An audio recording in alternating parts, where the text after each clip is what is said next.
What's up YouTube fam? How you doing? How you doing? How you doing? Welcome back to my channel. This is your girl Candace. So I know I have a lot of subscribers who are wanting to start their own YouTube channel, and I've been having a lot of people ask me how to get started, just giving them some tips, some starter tips for them to start their own channel. And I actually want to shout out All Things Heather One, who DM'd me on Instagram, and if you're not following me, follow me on Instagram at Curly Candy. And she said, can you do a video on what made you want to start YouTube and maybe some tips and advice for anyone wanting to start YouTube as a career, aka me. So that's what this video is going to be about. There are going to be some random tips, but necessary random tips to help you get started on your YouTube channel. So let's get started.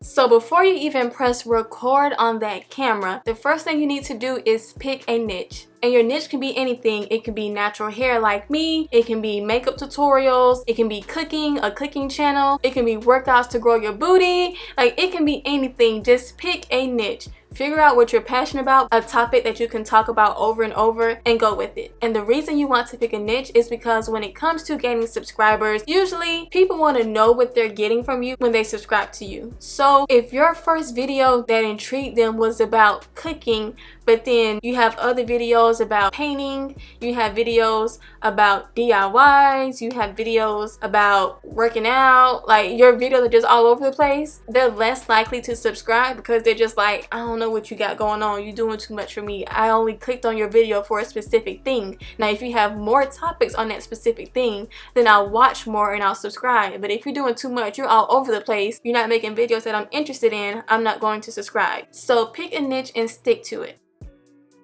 And then once you have your niche, what you want to do is create a list of at least 50 video topics before you even start recording. And the reason why is because I know a lot of people who started YouTube or who done YouTube who says, I couldn't really think of nothing to record, so I just didn't record this week, or I don't really have any ideas, so I haven't recorded in like a month because I don't really know what to record. Not having any topics just on hand will mess you up and will stop you from being consistent. You need to be consistent when you're starting a YouTube channel, and to be consistent, you need to already have your ideas on hand. Now, I'm not saying that you have to write your ideas all in one sitting. That's not how it works. But I have a list on my phone in the Notes app of all my YouTube ideas, and I check off what I've done. And so what'll happen is I'll just be driving in my car, and I was like, oh, that's an idea. Write it down. I'll be walking around Walmart shopping. Oh, that'd be a good hair idea.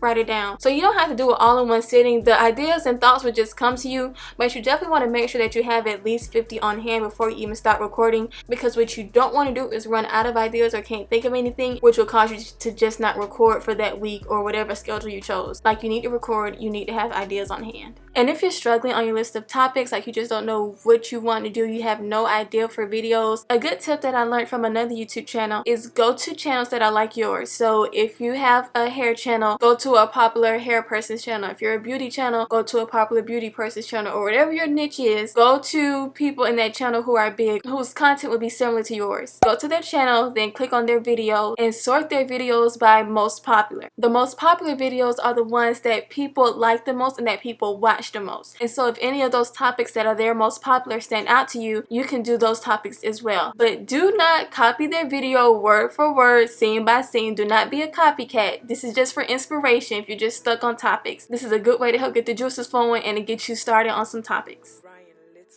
Next, I would suggest for you to do is to make searchable content. So once you got your topics and ideas and everything, make sure that the topics are searchable, which I feel like maybe is a hard thing, especially if you're starting out doing a vlog channel or something like that. Because if you title your vlog Little Johnny's First Day of School, how many people do you think are searching Little Johnny's first day of school? Nobody. No one's really searching that stuff. You want to make searchable content, things that people are actually looking for in the search engine, because basically that's all YouTube is. YouTube is owned by Google, and Google is a search engine, and YouTube is a search engine as well. That's why, you know, everybody says, oh, I can learn anything from YouTube. Just go on YouTube, you figure out how to do it. Because there's searchable content on YouTube. You need to make searchable content so that way people can find your videos and find your channel. And going along with this searchable content, you have to make sure that your videos offer value. You can't really make videos, especially when you're starting out, you can't really make videos for you or what you want to see, because it's not about you. It's about you giving value to the audience, or the audience that you're trying to get. So for example, my very first YouTube video was how to do a wash and go on damaged hair. So people who have damaged hair can get value out of that video. I'm not just doing a video that's just about me or what I want. You have to think about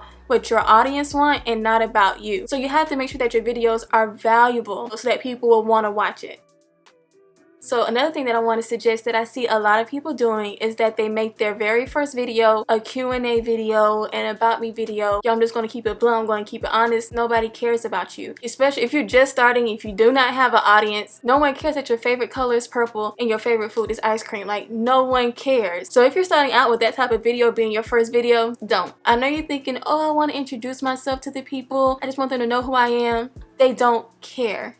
I promise you, they don't care. Tell me, what if a random stranger just came up to you and started blurting out their favorite color, their favorite food, their birthday? What would you think? You'll be like, why are you talking to me? I don't care about this. It's the exact same thing. They don't really care until they become invested in you. And invested means like they've seen like maybe 20 of your videos already. They see your personality through the videos and they're like, oh, okay, I like this person. I would like to know a little bit more. But if you're starting out just telling them random facts about yourself, they're gonna click off the video, sis. Probably the only people who's gonna watch that video, if that's your first video, are your family and your friends. And honestly, they probably won't even watch the whole thing. They're just gonna give it a thumbs up, give a good comment, say, good job, sis, I'm so happy for you. And then they're gonna get off because they don't care either. They know you.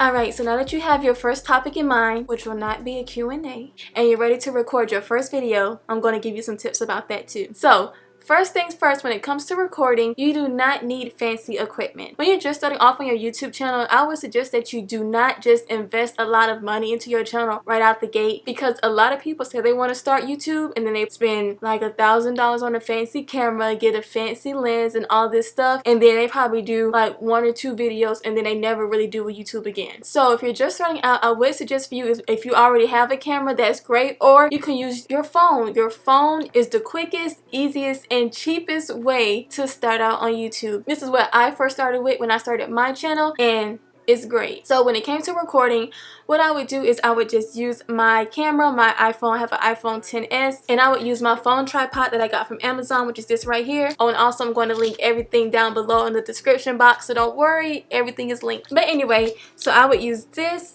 and just put it onto my phone right here, and I would sit this in front of me and I would record. And it's a tripod, so you know it has legs. You can adjust the length, how tall it goes.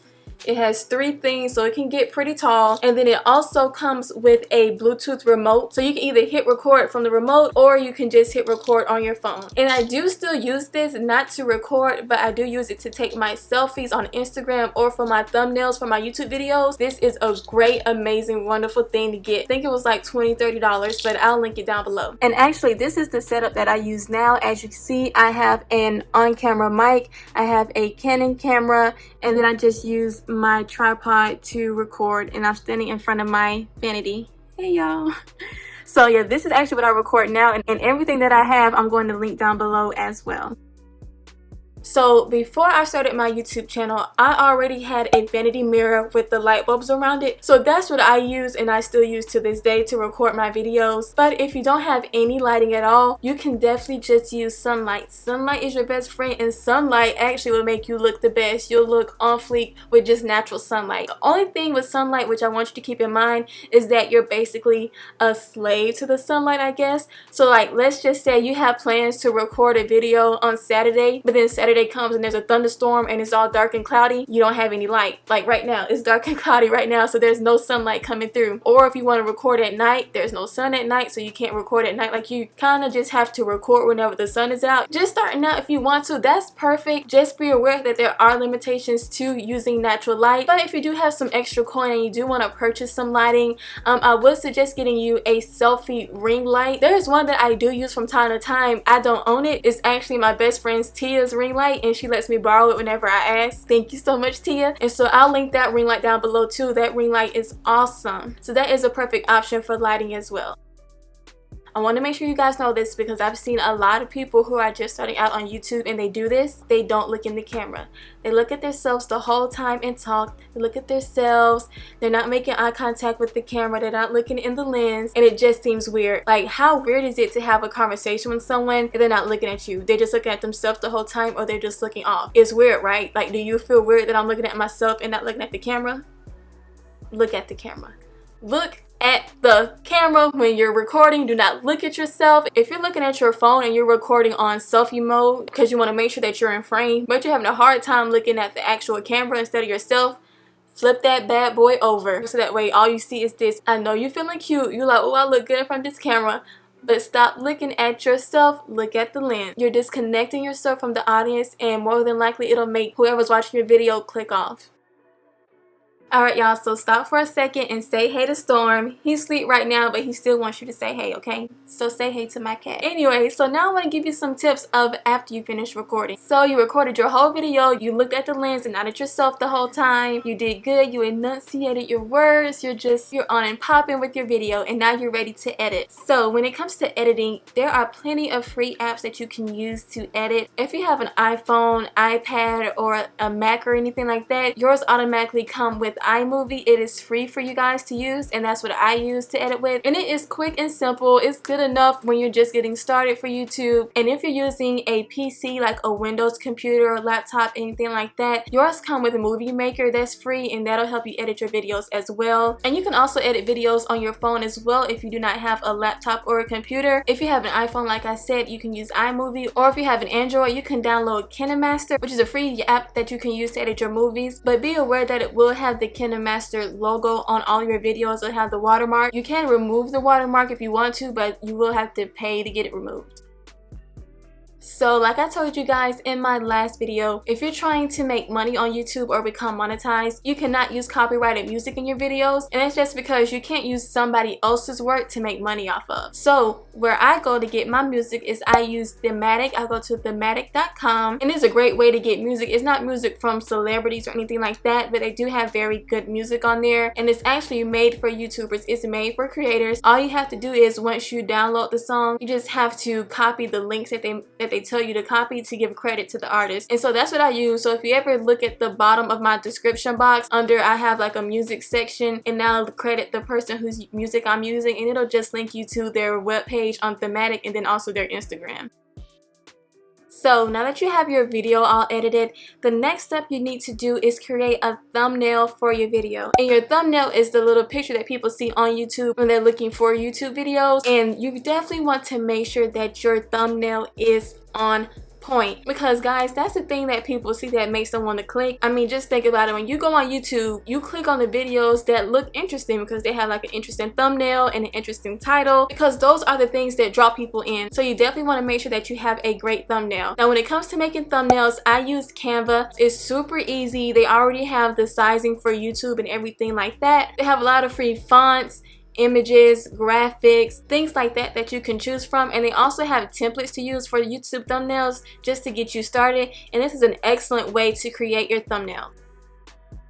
And my very last random tip for YouTube is to do your research. Honey, I can only tell you so much. There are things that I forget, there's things that I don't know. I mean, I've only been doing YouTube for 6 months, but what I will tell you is that I do my research, honey. So if your plan is to just come on YouTube and just throw videos up on your channel and expect to blow up, that's not going to happen. There are so many people doing YouTube videos now. It's not 2010, 2015 where you didn't have that much competition. There is a lot of competition on YouTube, so you have to do more than just record a video and post it. You need to do your research. So what I did when I started my YouTube channel, even way before I started my YouTube channel, I would watch YouTubers whose whole channel is about growing your YouTube channel, YouTube equipment, things like that, and I would listen to it all day. Like if I'm at work, we can listen to music or have our headphones in, so I would just listen to how to grow your YouTube channel, how to start a YouTube channel. I would just listen to these videos all day, every day, until I got as much information as I could, and I still do that to this day. So that's what you need to do as well. You need to do your own research. I know I have a lot of people always asking, hey, how do you do this, how do you do that? You can do it the same way I did it.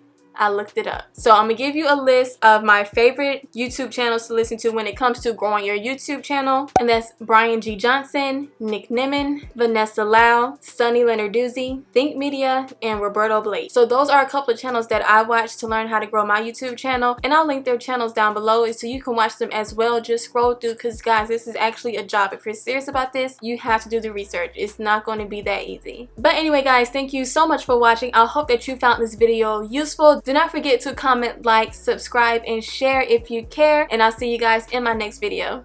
Bye.